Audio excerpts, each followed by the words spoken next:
Hello, my name's Lee Hopkins, my pronouns are he, him, his, and I hope that you know me by now. I'm stopping by just to let you know that I have a couple of events coming up. The first one is a vision board party. It's actually taking place this coming Saturday on the 9th. In the vision board party, we're going to talk about what it means to make goals, to set goals, and visualize your future. And of course, we're going to make digital vision boards. It's going to be awesome. If you've never made a vision board before, or if you're highly experienced in vision board making, join us. It's going to be a lot of fun. Also, I'm having another event called End Loneliness Now. Make friends online and in real life. This event is also free. Both events are free. This is going to be taking place on January 12th. In this live interactive presentation, I'm going to share with you a proven method to find quality friends. I'm going to show you how to have deeper and more meaningful conversations and cultivate closeness quickly when you're meeting new people. I want to keep the group size small so that I can demonstrate how to cultivate closeness between the participants in the group. If you're interested, you should sign up as soon as possible. You can search Eventbrite for Patterns of Possibility, or you can look in the show notes and find the links there. I hope to see you there.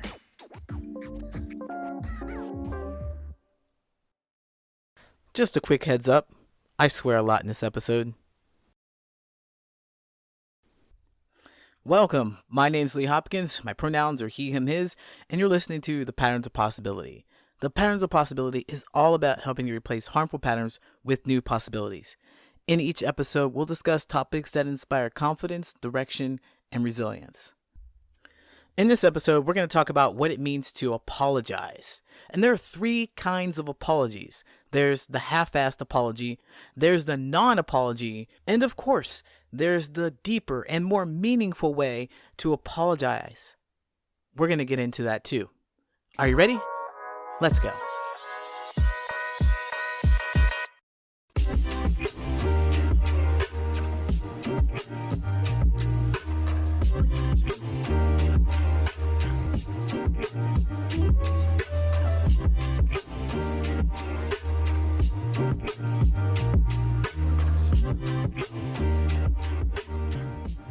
Since I've been on this podcast, Mike, I've been talking about validation, understanding, and genuine human connection. We need those things to have a fulfilled life.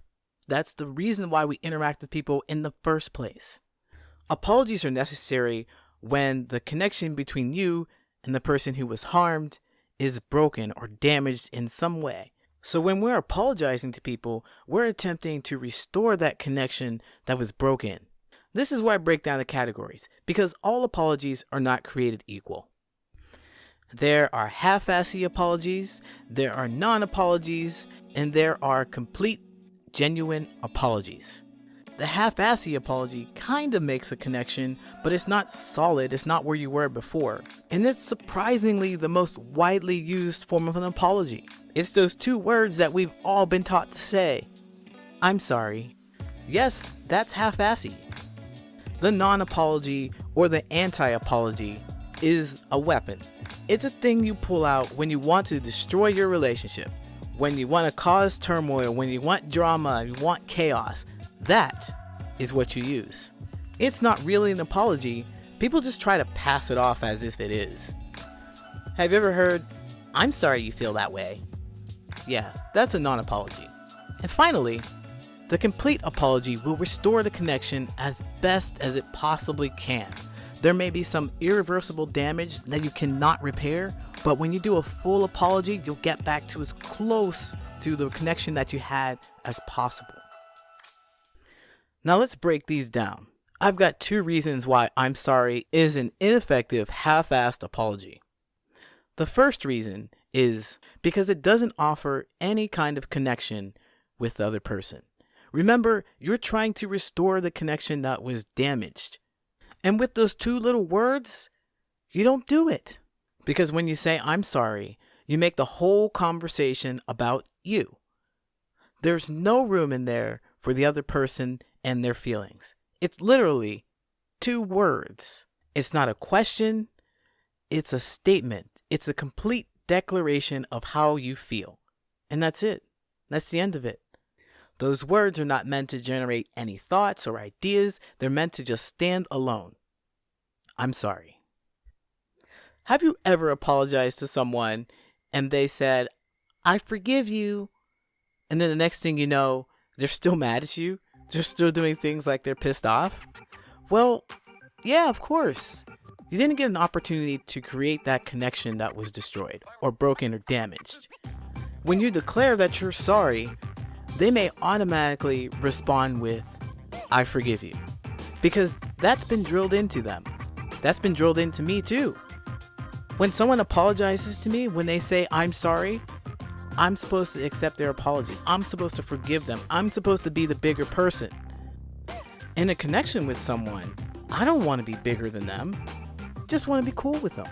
And faking that I'm okay is not going to make us cool. But you never get to discuss exactly what happened and what we're going to do about that situation. Which brings me to my second point. I'm sorry comes with this expectation of instant forgiveness. I think it's been taught that when you say you're sorry, that's all you need to do. Then the person who hears those words, who has been hurt by you, are supposed to say, I forgive you. It's a mechanical knee-jerk reaction that's been pounded into you since you were a kid. I'm sorry is the words you say to fix everything. There is an expectation that you will be forgiven once you say, I'm sorry. Forgive them. That's unfair. That's garbage. That's half-assed. Let's imagine that there was a physical manifestation of some hurt. So I'm just saying a fancy way of saying your friend, your partner, your loved one, or whatever is hurt physically, and you can see it. Let's say their arm is broken and it's bleeding. So you see this with your own eyes and you're distraught. You're scared. You're crying. Oh my God, you're hurt. Oh my God, you're hurt. And you go over to them and you tell them, I'm sorry. I'm so sorry. And they're in pain. They're trying to stop the bleeding, but you're still saying, I'm sorry. And they're kind of not even looking at you either because they're trying to tend to their own wounds. But you need to tell them how sorry you are. You need them to forgive you. So you jump in their face and you say, look at my eyes. They're tearing up. Can you see how sorry I am that this happened? It does nothing for the pain that the other person has been caused. It's not stopping the bleeding. It's all about you and receiving forgiveness, making you feel better for the pain that you caused. I think it's unfair that you step into a situation like that and watch someone be hurt and not try and tend to them, especially if you were the person that caused it, especially if it was something that happened because of an action that you took. Look, it's inevitable that you are going to hurt someone you care about. It's just human. It just happens. We don't have control over everything. But when those things happen, you have a duty and a responsibility. When you hurt someone that you care about, you are supposed to make sure that you take care of them because they're the ones in immediate pain, not you. When you enter a healing space declaring that you are sorry, this is what you're really saying. I know that you're hurt. I can see that, obviously. Fix yourself up, but then also take care of me because I'm sorry. I have so much sorrow. You have no idea how bad I feel about this. Well, if you say that to me, this is going to be my response. Get the on. Go. Feel bad somewhere else because right now I'm in real pain. That's why it's a half-assed apology. It only serves half of the connection. So where did sorry come from? Why did we even say it in the first place? Well, this is my best educated guess. I think in the days before television and podcasting, there were people who were punished for doing things that hurt other people. They were punished, and because they were punished, they felt sorrow. And sorrow is pain-stricken, Instead of being taken to the gallows and whipped, you may profess that you have sorrow in your heart. And that might have been something that carried on. Again, that's just a guess. That's just something that we say. I think it's the assumption that when you hurt someone unintentionally, you will feel sorrow in your heart. So you'll say, I'm sorry, to let the other person know. Now, the same technology that brings you podcasting and television also brings you enlightenment in the fact that saying sorry is old, tired, and truly a half-assed apology. As much as I dislike I'm sorry, I can acknowledge that it has a hint of reconciliation in it, whereas the non-apology or the anti-apology is not at all reminiscent of any kind of recovery or cooperation or reconciliation. None of that. It's all destroy, destroy, destroy. Let's see how much pain we can cause each other.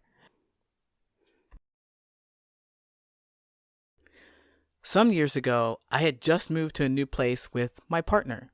We'd been dating for some time and we just moved to a new city. We had to go meet new people. So we were missing out on things that, I normally have. We had to kind of scope out what was the best place to get your groceries from, or to go shopping for clothes, or to get your hair cut. We had to find those places. But before we could find a decent place, I needed a haircut. And my partner, they were in school for cosmetology. So you might think, well, why don't you just have them cut your hair? Why would you ever have to search for a barber? Well, they were white and I'm black.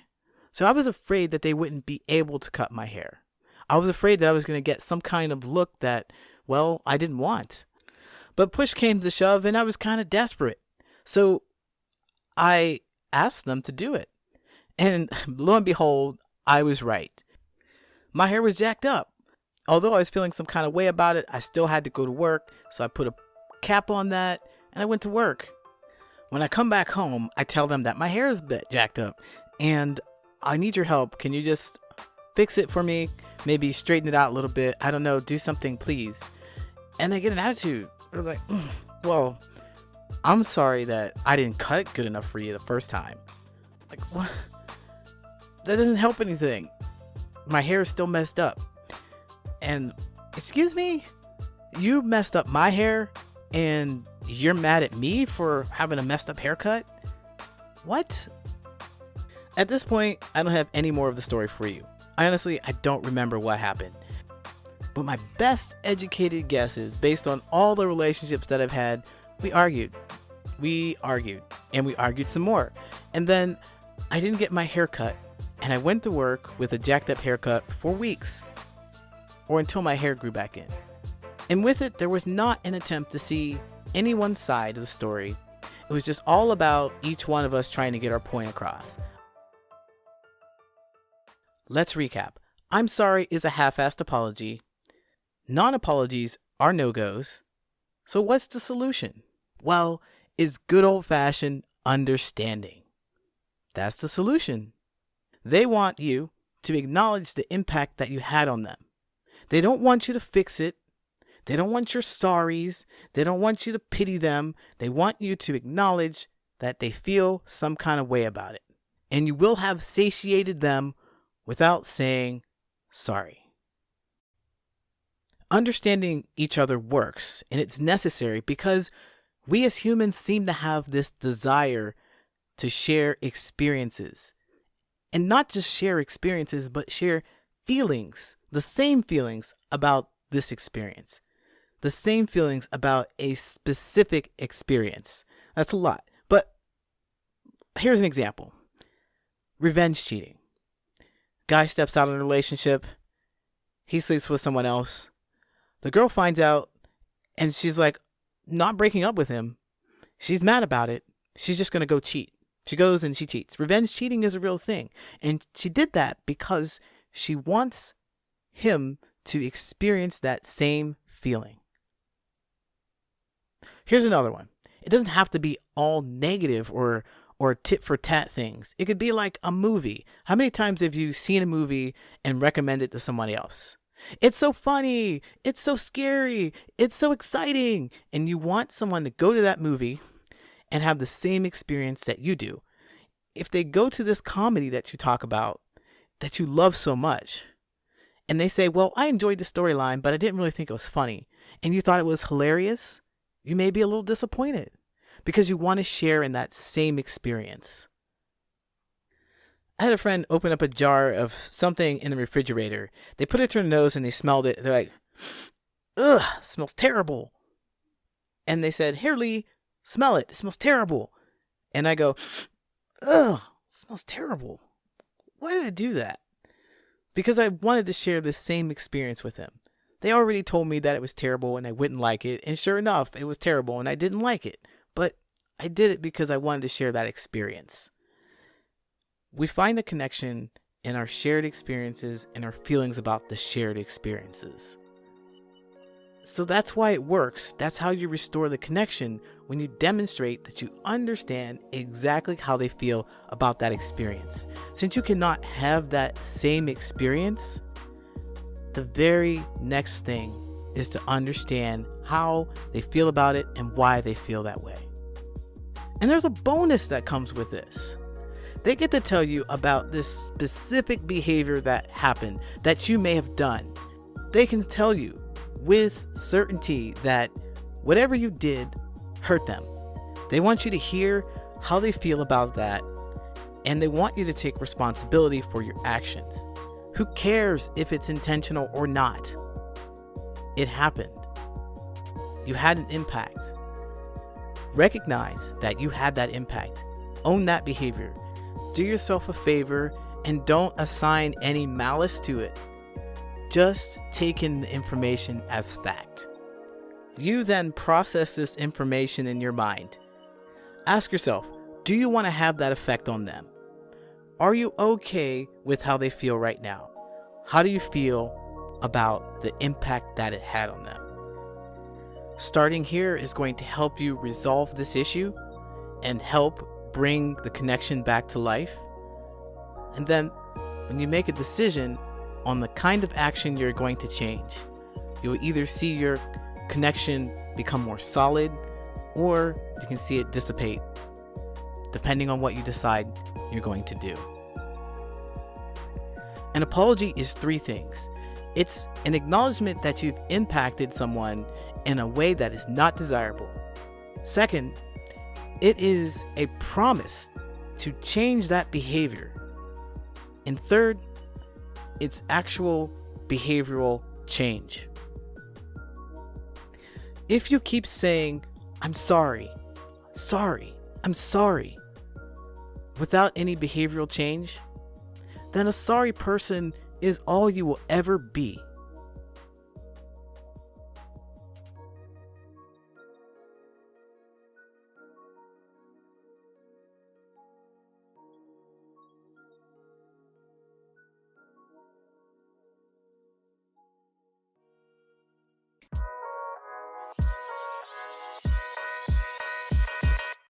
My name is Lee Hopkins. My pronouns are he, him, his, and you have been listening to the Patterns of Possibility podcast. I hope that you found today's episode interesting and insightful. If you enjoyed today's episode, subscribe, and also share this podcast with anyone you might think finds it interesting. If you're looking for more content, you can find me on Instagram, YouTube, and at my website, patternsofpossibility.com. This podcast is for informational purposes only. If you are having a medical emergency, please go to your nearest medical facility and explain to them that you would have been there sooner if you hadn't been listening to this podcast. I'll see you next time.